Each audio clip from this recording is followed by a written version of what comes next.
Welcome to a special YouTube edition as the Browns are looking for a new head coach. Not sure if you've heard, they have begun interviewing candidates, and we do have a lengthy list of candidates. Of course, the current coordinators, Jim Schwartz and Tommy Rees, they interviewed on Thursday. We're recording this here on Friday afternoon. Bengals offensive coordinator Dan Pitcher, along with Seahawks defensive coordinator Aiden Durde. They are interviewing on Friday. So we're going to talk about those four gentlemen and their prospects of becoming the replacement for Kevin Stefanski. Of course, we do know there are other candidates. Tops on that list, John Harbaugh, fired by the Ravens earlier this week in a move that surprised some.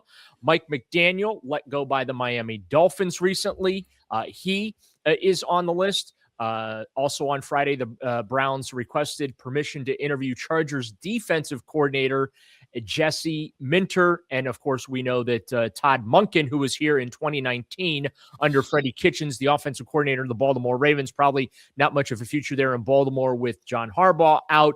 He is also on the list to be interviewed by the Browns. But again, Coach Lance Resiland is joining me, and we're going to do a couple of these as the Browns go through this process. And Lance, let's start off here. I just read off the names of the candidates in the pool, at least the ones that we know. What are your initial impressions on the folks that not only the Haslam Sports Group, but Andrew Berry are interested in talking to about this job? Well, for me, if they go with Schwartz, which I think would be kind of beneficial if you're not thinking about a complete rebuild, right? If you're thinking more of like a retool. And I just mean by that, like when you bring in a new guy, and I've heard you say it before, everything changes, the coordinators, but it's more than that. It's the trainers and how everything changes. So if with Schwartz, you think you get a little continuity, and obviously it still means he probably wouldn't have as much influence on the defense as he does now, but he can bring in somebody like-minded with him so they could be, kind of work together on that defense that's been really, really successful. I like Tommy Rees. I think Tommy Rees is young, and sometimes when you're young, it's really hard. His thought process has always been on offense. And now there's the CEO part of it, which is really, really hard to do. And it's really hard to imagine at that level the amount of responsibilities, because really when you become the head coach, football is not the number one thing on your mind, which is kind of hard for some guys because some guys just like to coach ball. And that's, and obviously the Bengals, Pitcher's been great. Obviously his connection to Joe Burrow and what he's done with that offense. And then Durde out in Seattle has been great. Obviously their defense and what he's done. He's kind of innovative. He comes from, that tree, that Wink Martindale tree all the way down. So interesting candidates. I would think more offense, Daryl, right now than I would think defense, if the thought is that you would like to have Schwartz somehow involved in this. Yeah, and that's kind of where I'm leaning too, that if you want to keep Jim Schwartz in the building, if you do hire a defensive head coach not named Jim Schwartz, don't you think that automatically means that Schwartz is going to move on from the Browns, or at least request the opportunity to move on from the Browns? Yeah, absolutely. Especially if he puts his name in for a head coach. Obviously, you don't want to hamstring a guy and come in. And that would worry me too if they went with a young guy like Tommy Rees. Are they saying to Tommy Rees, hey, you got to go, you got to keep Jim Schwartz if you're going to be the head guy? I never believed if you're going to give the guy the keys to the car, then you give him the keys. You let him pick his own coordinators. You let him do what he's supposed to do.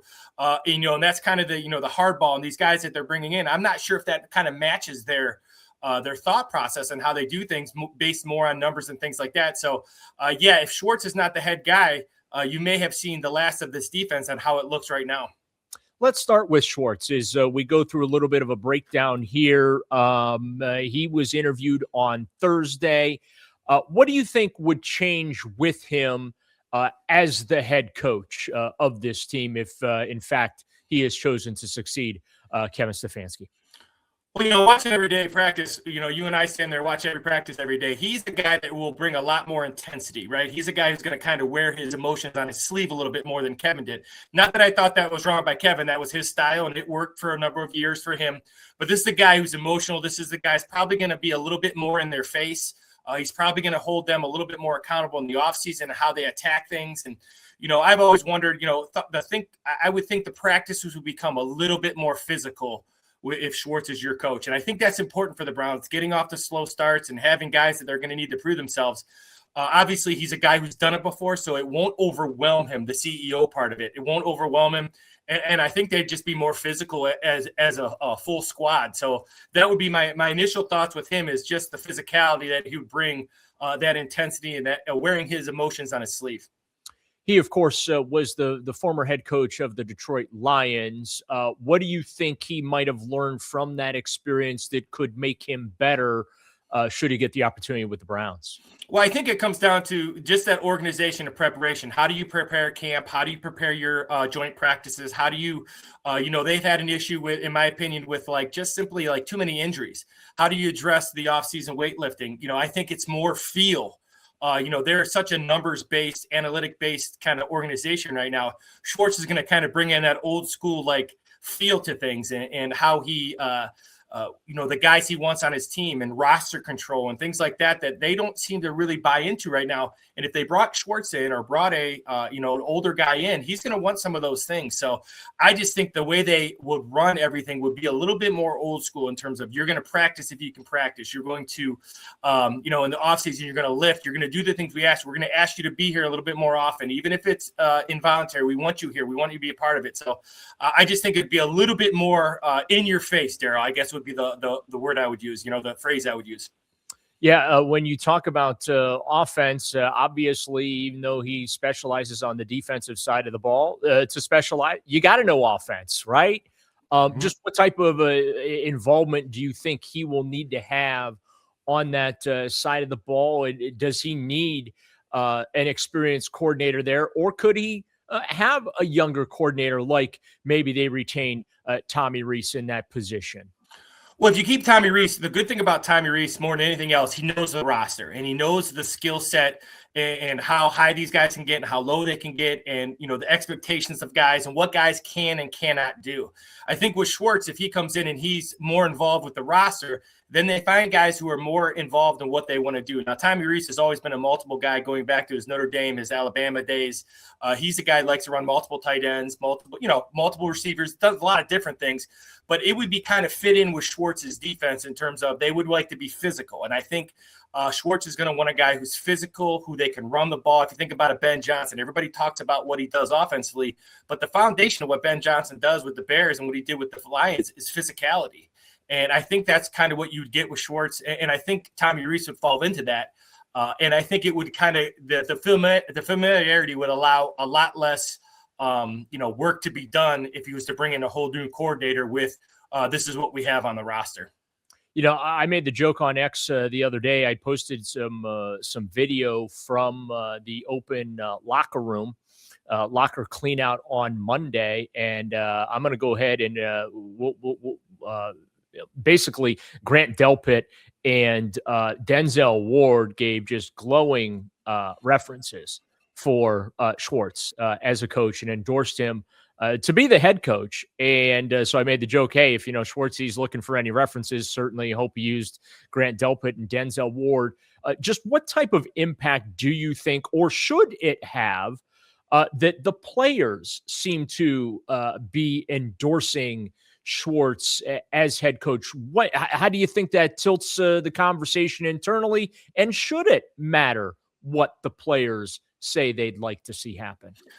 Well, I'm a big believer in alignment, and you and I have talked about this a bunch, from top to bottom, and the players are involved in that. So especially those key players, you're talking Delpit, you're talking Miles, you're talking Denzel, you're talking these guys are the foundation of what you're trying to do. So I do think it's important. And the thing that I always say is you can't fake that stuff.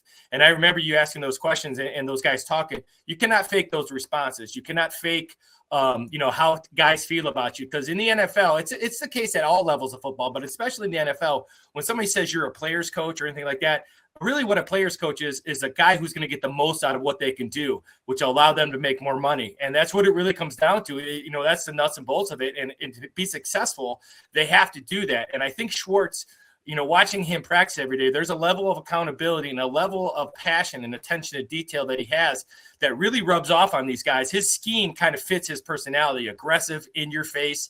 And guys like that. And guys like to be, Schwartz is a guy that allows guys to play fast and allows them to maximize their skill set. And I think that's important. And I think that's something that the ownership definitely has to take into consideration when picking his coach. All right, let's pivot to Tommy Rees, who took over play calling in Week 10 of this season. First year as offensive coordinator for the Browns. He worked with the tight ends, also helped out with some of the passing game stuff in the 2024 season.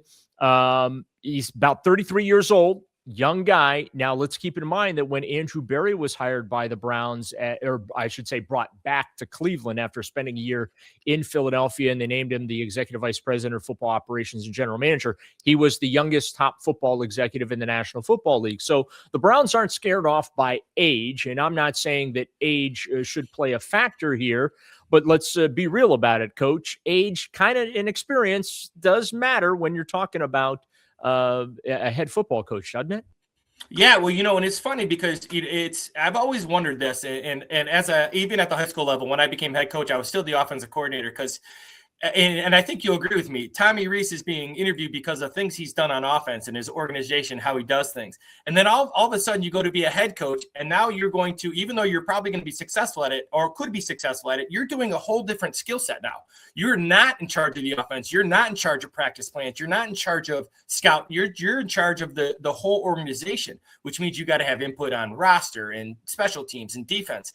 So for me, the age in terms of schematically, there's a lot of really good young kids out there that could, call plays. But to run an organization, I absolutely think experience in being that CEO and the day-to-day stuff that happens from the draft to free agency, all the stuff that, we all talk about throughout the year, that's a lot on a head coach, and especially a guy who's never had that experience. Even though he's been outstanding on the offensive side of the ball, that's what he's done. So that makes it tough for a young kid to do that. Is this a situation where if they go the Tommy Rees route, they're going to want an extremely experienced set of coordinators for him because he is so young in the game, so to speak? Well, the thing that would worry me, Daryl, is that if Tommy Rees is the guy they hire, I worry about, and I don't say this as a negative, but you worry about him being kind of a yes guy. And what I mean by that is, I don't mean he says yes to everything, but he's almost like-minded, right? The numbers, the analytics, how we're going to run practice, how we're going to off-season, how we're going to call plays in the game, all those numbers-based thing. He would be kind of a like-minded guy. So I worry that if they hired him, they would kind of have influence on who he would hire because of his age. And I just don't like that. I don't care if you're 33 or 53. If you're going to hire me as a head coach, then I'm in charge of what goes on the field. And that would worry me if they brought in a young guy, because are they pushing that? Are they telling Tommy Rees, hey, we like you if you keep Schwartz and we're going to pay Schwartz accordingly? That doesn't work for me because the alignment's not there. The head coach has got to be the alpha, regardless of who it is. And that's kind of my opinion on that. But that would worry me if you brought in a young guy. Is what is his influence on who he brings in as his play callers? All right, let's get a little nitty gritty here. Scheme, right? What did we learn about Tommy Rees this year as a coordinator?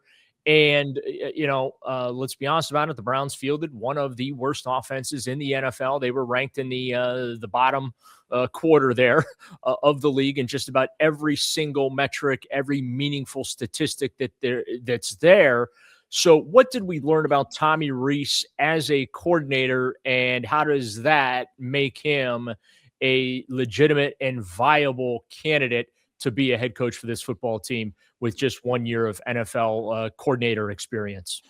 Well, he said it best, and this is why I had an issue with, just Kevin kind of being the scapegoat, in my opinion, just because this offense lacks so much talent and lacks offensive linemen and receivers and things like that. But a couple of things that really stick out to me is that Kevin Stefanski, he always did a great job, and I always will say that because I enjoyed watching him coach. He's more of a scheme guy than he is a players guy, and I'm old school where if you got a good player, he's going to touch it, and he's going to touch it a bunch. And so for me, that's the first thing Tommy Rees did, is he came in, and guys who can get the ball in space, Jerry Jeudy, Fannin, Sampson, guys who can do a little something with the ball in space, even though it's minimal, they touch the ball a lot more, and they touch the ball in space, which I thought was key.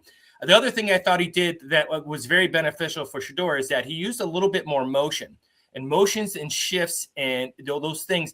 they create a clear picture for the quarterback. So I thought he did a great job of that. But I also think he did a great job of kind of sticking with what Kevin's run game was a little bit, just so everybody's not learning brand new stuff, which would have made it a complete disaster. So I thought he did a really nice job of kind of taking what he think could help the offense, but not going away from everything just because that's what those guys knew. So, yeah, I thought he did a really nice job. Obviously, they lacked some skill, but I thought he did. You saw some signs with the movement and the players in space. Now let's shift to the two guys that spoke to the team on Friday. We'll start with Bengals offensive coordinator Dan Pitcher. He's got some experience with Andrew Berry from Berry's days with the Indianapolis Colts in the scouting department. They work together there, so there is familiarity. And yeah, of course, you certainly like to see that, and that's how this business works. It's who do you know, who do you remember, and whatnot. But he doesn't call plays down in Cincinnati. He's also not bringing Joe Burrow, Jamar Chase, or T. Higgins with him to Cleveland. So what can you tell me about Dan Pitcher and you look at that Bengals offense? What influence do you think he had on that offense, considering Zach Taylor is the one that kind of handled the play calling? Well, when you and I talked earlier, I kind of looked up what, relationship with Zach Taylor, because the guys who don't call plays, it's always like, what are they just doing everything except for not, there's different ways to look at it. So he seems like he had a lot of input with Zach Taylor. And the thing that's interesting is that they are doing, it's kind of, I won't say the opposite of Tommy Rees, but now you're talking 11 personnel. Now you're talking one tight end. Now you're talking, instead of blocking the blitz, they like to beat the blitz with swing routes and check routes.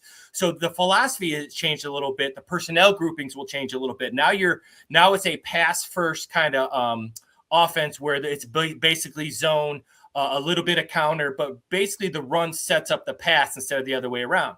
Now, the interesting thing about that, like you said, that's Burrow, Chase, and Higgins, and Yoshi Voss, and Gesicki, and all those guys, Chase Brown. That's a really talented offense. The Browns aren't really talented. So for me, this interview would be more about how they attack on offense and the 11 personnel and getting 5 out in the pass route all the time and trying to beat the blitz instead of block it. How big of a retrofit are the Browns looking at to fit what Pitcher might want to do here, that you just laid it out right there for us? So how tall of a task does Andrew Berry have getting him? And we're going to set the quarterback thing aside. We have that discussion ad nauseum. We know what it is. We know that obviously needs to be solved, but the rest of it, the supporting cast there, what's Andrew Berry going to have to do to put Pitcher in a position to be successful here? Well, to steal what you said to me a couple weeks ago, and I've used this a bunch, and I always name drop you on this one, I think the offense is a rebuild. It's to the studs, and the defense is a retool. And I think that's a great way to look at it, Daryl, because this offense, so now if you bring in, there's not much for any type of offense you want to run. Let's be honest. Now, I think Fannon's a really good tight end. I think Judkins could be a really good running back in a power scheme. I also think he can run a zone. But I think if you bring in a guy like Pitcher, you're telling him, listen, it's to the studs now. You decide what stuff you want in here. So whoever the offensive coordinator is, they're going to have to kind of rebuild from scratch. So if you're going to be more 12 and 13 personnel, then you're going to have to go out and get some tight ends and some run game guys. If you're going to be more 11, you're going to have to get some receivers, and you're going to have to get some pass protection guys. So, pass protection guys aren't sometimes the most physical guys. It's hard to find, especially if they're not a top 5 pick. So I really think with bringing if you go Tommy Rees and Pitcher, it's opposite ends of what they really want to do. And you can do that because you have to retool this offense from the top. There's very few positions that you would say are locked in moving into the 26th season. When you're looking at some of these candidates here that have like the college experience, right? That have been coordinators in college and assistants in college, does that translate into the NFL, like what they did at a particular school in previous experience? Or do you just kind of have to wipe that slate clean? Obviously, you look at the resume, you look at what was accomplished or not accomplished. But when you're talking about X's and O's and philosophy and those type of things, do you almost just have to kind of have a narrow focus on the NFL? And of course, Pitcher having the scouting background that he has with Andrew Berry, that also has to be a factor, no? Yeah, it's funny. So the thing about college is that 20 years ago, the college offense was nothing like the pro offense, but you had a lot more like wishbone. Now the spread and these concepts, these RPO concepts, they've all kind of made their way into the NFL. A couple things that really stick out to me that I've really focused on the last couple of years with, especially quarterback play.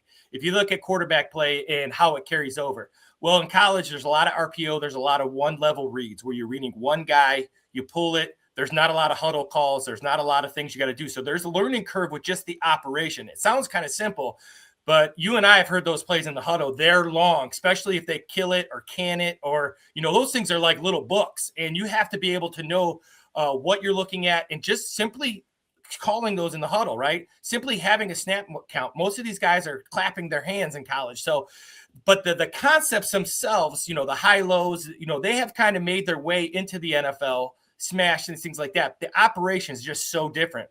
And the thing that worries me a lot about guys coming into college, and really why I'm high on some guys and not others early on, is their ability to get to the second, third progression.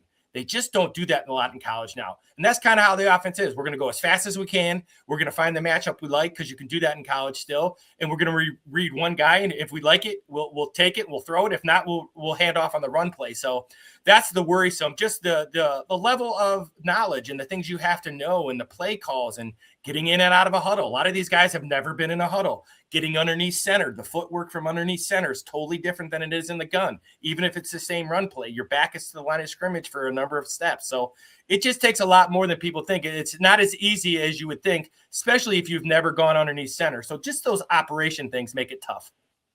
The second coach that they spoke with on Friday, Aiden Durde from the Seattle Seahawks. He's the defensive coordinator out there.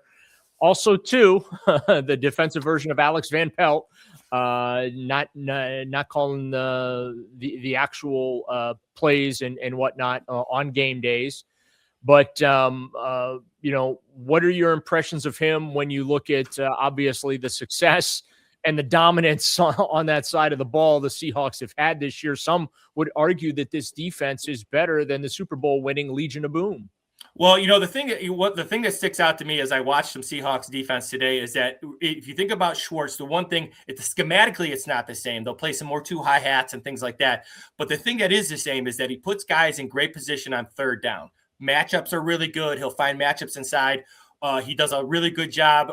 Very, very current NFL, where they're going to try to stop you on first down. They're going to get the second, third down, and they're going to be very multiple in what they do, from the fronts to the blitzes to the sim blitzes to bring in 4, 5, and 6. And then he'll challenge those corners to play man, but he's very aggressive. He's somebody, when you talk about like different styles of guys who get along, guys like him and Schwartz even though their scheme is different, their philosophy is very similar. Let's be pressured. Let's dictate what the offense is doing. Let's not react to what the offense is doing. He's a guy who worked in Europe. He's been a guy who's done a lot of different things. Those guys who are that kind of have to earn their stripes. He's a little bit older. He's 46 years old. So it tells you that he's been around and he's done the dirty work and worked different positions. So he'll have knowledge, but that would tell you that Schwartz is probably on his way out if a guy like him came in, just because their schematics are so different. He came over from the NFL UK program, right? And he joined I think he was like a defensive quality control coach for Dan Quinn and the Atlanta Falcons. I don't know what I guess you could take away from NFL UK, right? As far as, coming over here. But obviously his work was impressive enough. The Quinn hired him number one, and he quickly ascended the ranks to join the Seattle staff as defensive coordinator there in 2024. And you look at just some of the success that Seattle had there. You're talking top 10 rankings in just about every meaningful category.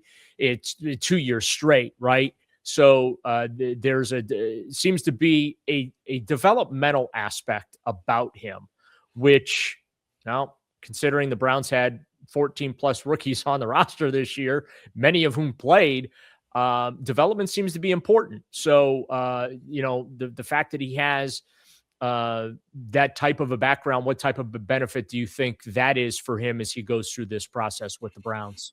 Well, I think that's really important, and I think that's something that's probably on the top of their list is that developmental part. That developmental part starts now, right? How are you watching film in the offseason? How are you lifting weights? How are you your flexibility, your body composition, schematically? What do you know? Drills that you're working, all those things. Development's a huge part of it. And when you talk about a guy that's been in NFL Europe, you're talking about a guy who's probably a little bit of a grinder. He's a guy who really likes to coach. He'd be a football coach, right? He's not as much into numbers or analytics as much as he's into, we're going to get these guys practicing and developing.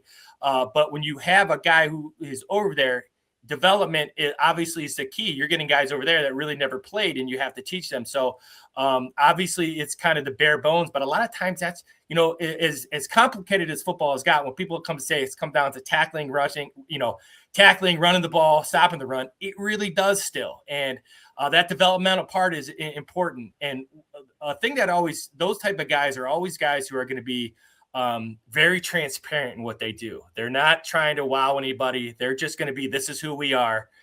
This is how we're going to play. And I think that's what you get out of a guy like Durde. Yeah. And one of the things that when we talk about development, one of the things that the Browns highlighted in their announcement, if you will, that they were conducting the interview, they mentioned some of the international players that he helped develop. Osi Umenyiora, Alex Gray, Alex Jenkins. He has a wide range. It's not just he's helped develop defensive players. How much do you think that helps him in this process? That, you look at some of those players who he had direct impacts on, tight ends, you got some offensive players as well as the defensive players. How do you think he can handle, because as a coach, you got to deal with both sides of the ball. You're not just specializing defensively. How do you think is a guy who came up on the defensive side of things here, how do you think, the offense gets impacted? Is this a situation where he absolutely is going to have a real experienced offensive coordinator to help him, or can they stick with a young coordinator? I think they would have to go experience there, Daryl, and I think they'd have to go experience with the former head coaching kind of experience. So a coordinator, just because that CEO stuff, it's so demanding in everything they have to do. Now, the thing that, the guys you're talking about, I think really plays into what Andrew Berry looks for in his guys and whether they're players or coaches. So when you talk about a guy who not only has developed players, but he's a guy who's also fine measurables, right? He's a guy, how big and fast and long and strong and arm length, the stuff that kind of, I'm an old school guy, so I like to use those numbers to affect, but base it on feel. Like, obviously, you got to be a certain size.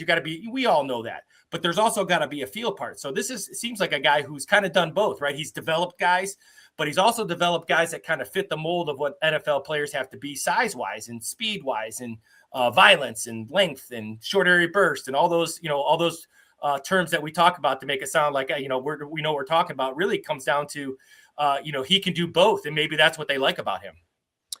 So that's the first four candidates that the Browns have interviewed. Again, Tommy Rees and Jim Schwartz, they interviewed on Thursday. On Friday, it was Dan Pitcher and Aiden Durde, respectfully, the Bengals OC and the Seahawks DC. And the interview process will work through the weekend and into next week. The Browns have requested interviews with Ravens offensive coordinator Todd Monken, who likely is going to be out in Baltimore with the departure of Jim Harbaugh. Chargers defensive coordinator Jesse Minter. I really like this one a lot. He's going to interview with the Browns. They also have, obviously, interest in two head coaches let go today, or I should say this week, rather, John Harbaugh and Mike McDaniel. And, oh, by the way, there could be more coaches let go after Wild Card Weekend. This is just really getting started, and what happens on Wild Card Weekend certainly will impact both McDaniel as well as Harbaugh, potentially Kevin Stefanski let go by the Browns, because right now, it's, Kevin Stefanski went into the offseason here as the number one head coaching prospect, and then Harbaugh joined the party, and now McDaniel's out there too. So now you got three accomplished and experienced head coaches looking for work. Lance, great stuff. Want to tell folks that you're going to hear a lot from Lance coming up. We're going to do a few more of these as the Browns continue this interview process. We're going to break down the candidates, what they could or could not bring to to the Browns, how they fit, maybe how they don't fit, what would they change, what would they keep the same. So we're going to keep doing these here on YouTube. Thanks as always for watching. You're going to hear myself, Lance Resiland, along with Jake Volnick. We're going to do a special Browns offseason show every Tuesday night on The Fan, live from 7 to 9 p.m. Again, that's every Tuesday we're going to be doing that. And my Sunday show is starting up with Nick Padone, so we're going to have Coach joining occasionally there as well. So, Coach, thanks as always. Appreciate you. We're not done talking to you. I know you have a lot more to say about this coaching search, and we certainly will get your input on it. Absolutely. Thanks for having me, my friend. You betcha. We'll do it again soon. Thanks to everyone for watching here on YouTube. And of course, as always, don't forget to like, subscribe, leave a comment, thumbs up, all that good stuff. We'd love to hear from you. So for Coach Lance Resiland, I'm Daryl Ruiter for Sports Radio 92.3 The Fan.